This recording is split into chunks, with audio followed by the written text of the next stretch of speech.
Hi, this is Greg with Walnut Ridge Family RV Sales in Memphis, Indiana. Today we're going to talk about the difference between factory warranty and maintenance items on the RV and how your warranty extended service plans typically will work, what's covered versus what's not.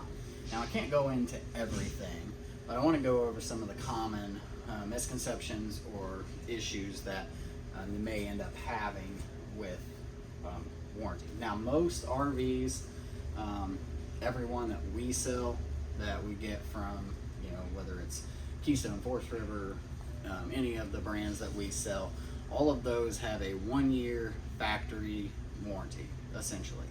So some of them may have 3-year structural warranties. We'll get to that in a minute, but your base warranty is 1 year from the date of purchase. What that will cover is pretty much everything mechanical, electrical, and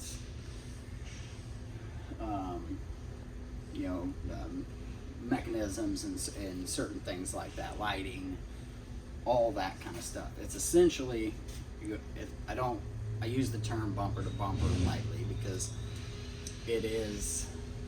there can be things that the factory will not cover based on how it's presented to them. Physical damage from the customer, if you scratch something, those things are really hard to try to get covered under the manufacturer because it's not guaranteed that it wasn't already like that, or that the owner didn't scratch something or damage something themselves. So those kind of things, your cosmetic items, most of the time you can get them covered within the first 90 days, and not scratches, but bigger items. The first 90 days is what they want to call, most companies will call an adjustment period. Now this doesn't go for every company. You want to read your warranty handbook or manual that came with whatever brand of manufacturer that you purchased. Each one on their website, and usually in the unit, somewhere in the owner's manual will have a list. They typically have a maintenance record sheet.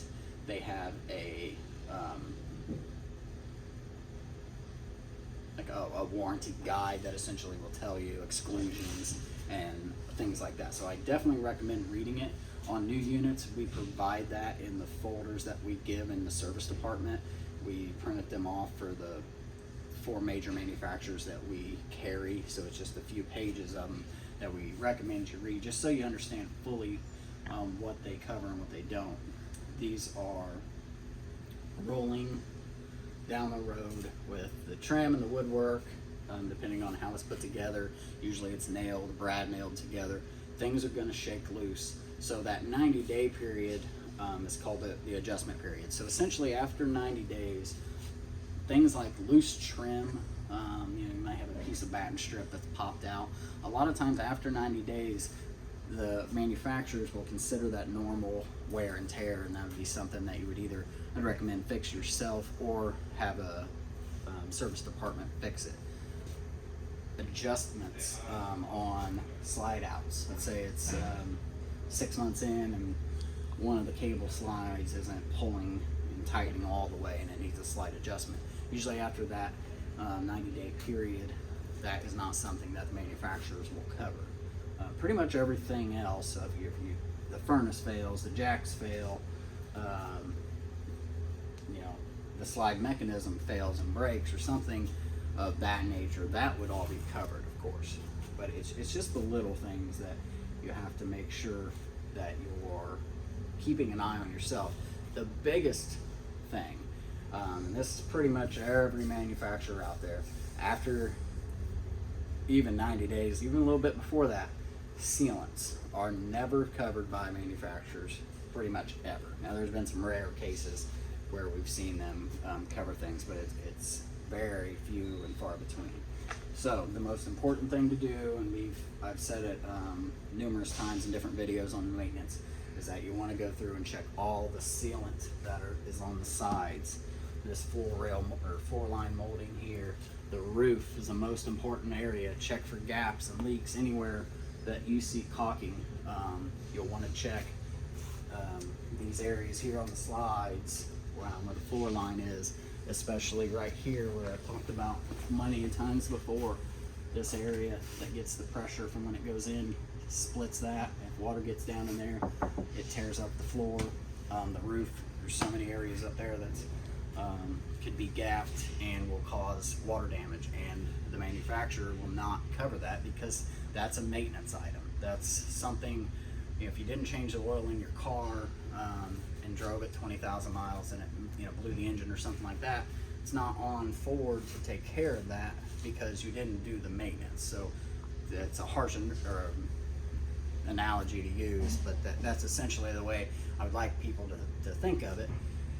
And check that stuff every so often. Make a checklist of what you need to do, and that a lot of those handouts or the manuals have a pre-trip list, a 1 month list, a 60-day, 90-day list, and most of them are fairly conservative, saying that you need to check sealants twice a year. I'd say get up there every month if you can, every 2 months at least, and check, because a gap, this could look fine, especially like right here, where it takes the blunt of the force of the flex from your fifth wheel.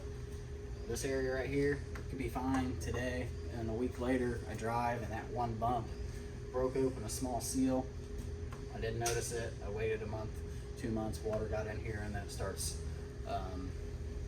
delambing the fiberglass. So sealants are number one, almost rarely ever covered by the manufacturer.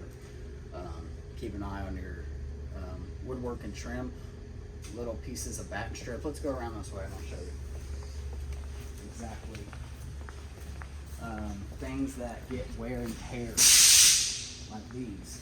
These are, it's hard to tell, but this is a screw rail and it has a plastic insert in it. When they're on the back, they are exposed to the sun. Those wear, crack. A lot of times you don't see them do it within the first year, but if it did, that is something that's a wearable or cosmetic, so a lot of times that wouldn't be something that would be covered. Your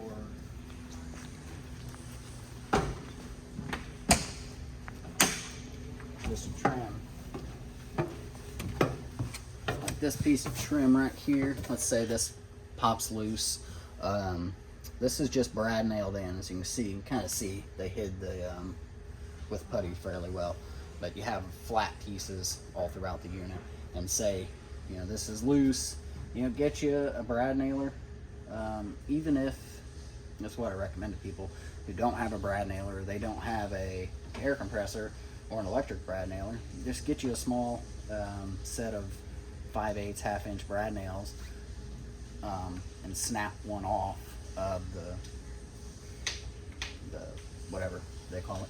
Snap one of them off and get a small pair of pliers to hold it, and get you a little hammer and just tack it in there like a regular nail. Get you some white putty. A white crayon is what I've used plenty of times.